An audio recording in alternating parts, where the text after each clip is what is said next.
Hello everyone, my name is Frederick Lopez and we're in an all-new episode of Retro Review. In this episode we're going to be going over Escape from L.A.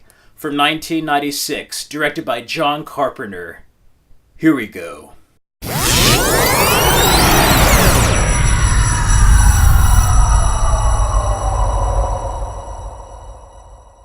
It stars Kurt Russell as Snake Plissken, Cliff Robertson as the President, Georges Coreface as Cuervo Jones, A.G. Langer as Utopia, Steve Buscemi as Map to the Stars Eddie, Peter Fonda as Pipeline, Valeria Guzlimo as Taz Lima, Pam Grier as Hershey, Stacy Keach as Commander Malloy, and Michelle Forbes as Brazen. Escape from L.A. is a sequel to Escape from New York. In the year 2000, a huge earthquake hits Los Angeles, which causes a whole city to now be separated into a separate island.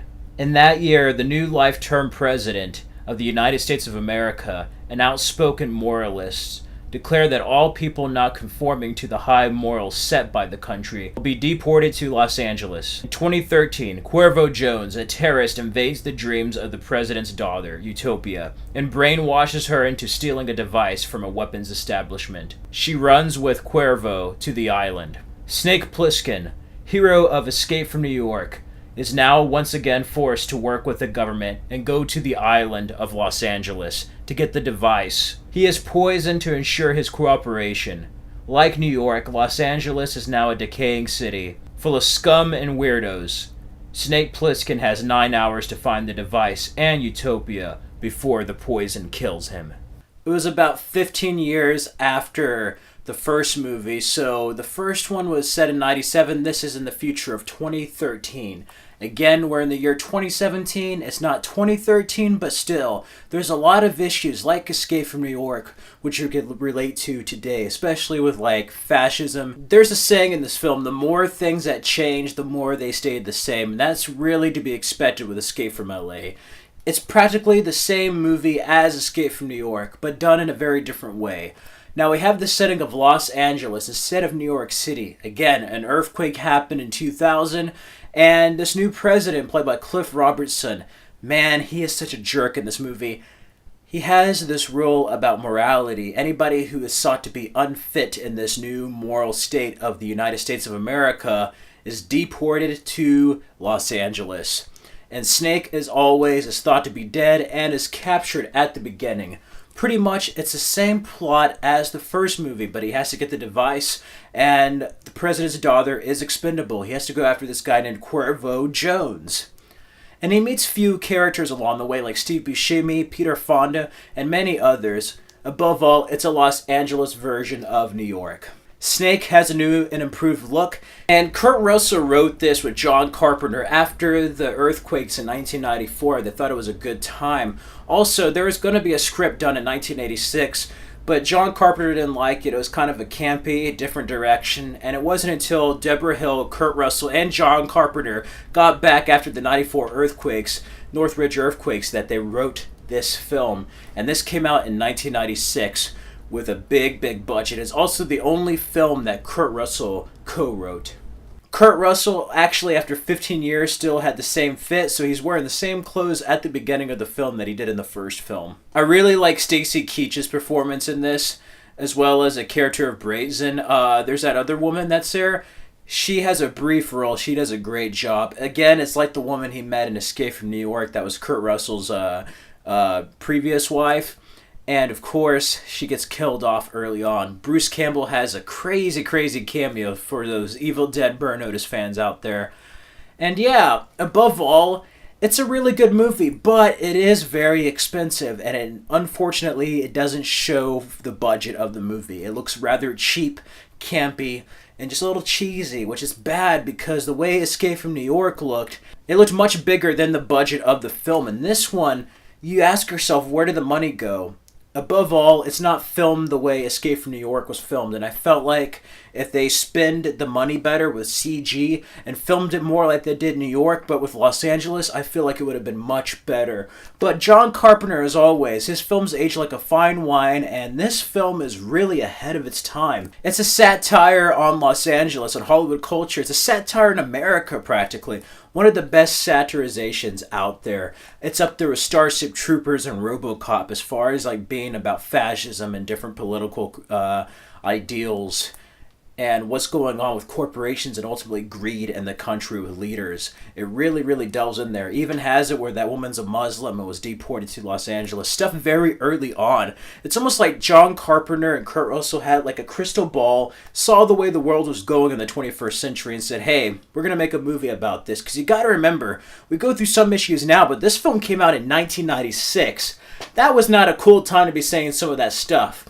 Not after the release of Independence Day that year. You had Mission Impossible. So many other films. You're in the height of the Clinton administration. So, like, the economy was doing good. We weren't in any wars. The world was good. So to have, like, a dark, bleak outlook of the future was very bold and, again, ahead of its time. Pam Grier is funny as Hershey. She actually put a sock in her pants and did a walk for the audition. Steve Buscemi's funny as a character of Eddie. Peter Fonda is always just like a cool surfer guy. Yeah, there's that one surfing scene that's just ludicrous, but you get some cool vehicle scenes even though it's early CG. That opening is very cool. The music, the soundtrack, oh my god, you have John Carpenter with Shirley Walker doing the score. Amazing rendition of the Escape from New York score. Jamie Lee Curtis provides a narration again. An amazing soundtrack. You also have other songs in there. 10 Seconds Down by freaking Sugar Ray. Very heavy early song before Someday and other songs that they would have in the 90s. Above all, Escape from L.A. is a very cool movie. It's very well done action. You do have some crazy scenes of the surfing scene. The whole scene where it's just like, I'll throw this up in the air and count to 3 and then we'll draw. Bangkok rules. And then he like shoots him and he's just like, draw. Crazy scene there, but I like the motorcycle scene. Oh, and speaking of crazy scene, you also have that kite gliding scene. Yeah, some crazy stuff. And the ending is among one of the most ballsiest and just best endings. Perfect end to end the Snake Plissken saga with Escape from New York and L.A. And they actually had a couple of different endings where Snake would have died. Kurt Russell wrote another ending, and I'm glad he wrote this ending because he wrote the ending for the film, and that's really the best part of it. Also, the Plutoxin 7 virus being a fake was going to be a plot line used in Escape from New York originally. They decided to scrap it and use that plot line in this film instead. If I had to give Escape from L.A. a score, I would probably give it a B+ and a 3 out of 5. It's not as iconic or as well done as Escape from New York, but it's a solid sequel in its own right. And for a John Carpenter film, it ain't bad. It doesn't really feel too much like a John Carpenter film. It's probably the most mainstream kind of commercial movie he's done. But it's a great satirization, and it's very different. It's weird. It is the same movie as Escape from New York, but in many ways, it's also a totally different thing in itself, as far as the satirization and the writing between John Carpenter and Kurt Russell. Kurt Russell, this is among one of his best roles as Snake. Call me Snake. Cons. The effects are a little bit cheap at some points. There's campy moments, but you do have some great scenes of cinematography. Some of the matte paintings and effects, the way they make Los Angeles look. Snake's look, the acting. Cliff Robertson does a great job. Guy plays Cuervo Jones, Kurt Russell. And Kurt Russell, that basketball scene was all real. He did that in camera for real. That just shows you how much not only a badass Kurt Russell is, but Snake freaking Plissken, man. Above all, it's an enjoyable ride. It's a good B movie. If you're looking for an action movie to have a good time or something to watch after Escape from New York in the same vein but a little bit more action, then Escape from L.A. is your bet. The story may not be as strong as Escape from New York, but the action is up there. So a 3 out of 5 and a B+. That is just my quick review and thoughts of Escape from L.A. If you haven't seen it, check it out. If you have seen Escape from L.A., let me know down in the comments below. What did you think of the film and what is your favorite moment? I love the hologram part at the end of the film. It's awesome. Where she's like, welcome to the human race. He's like, they lose, you win.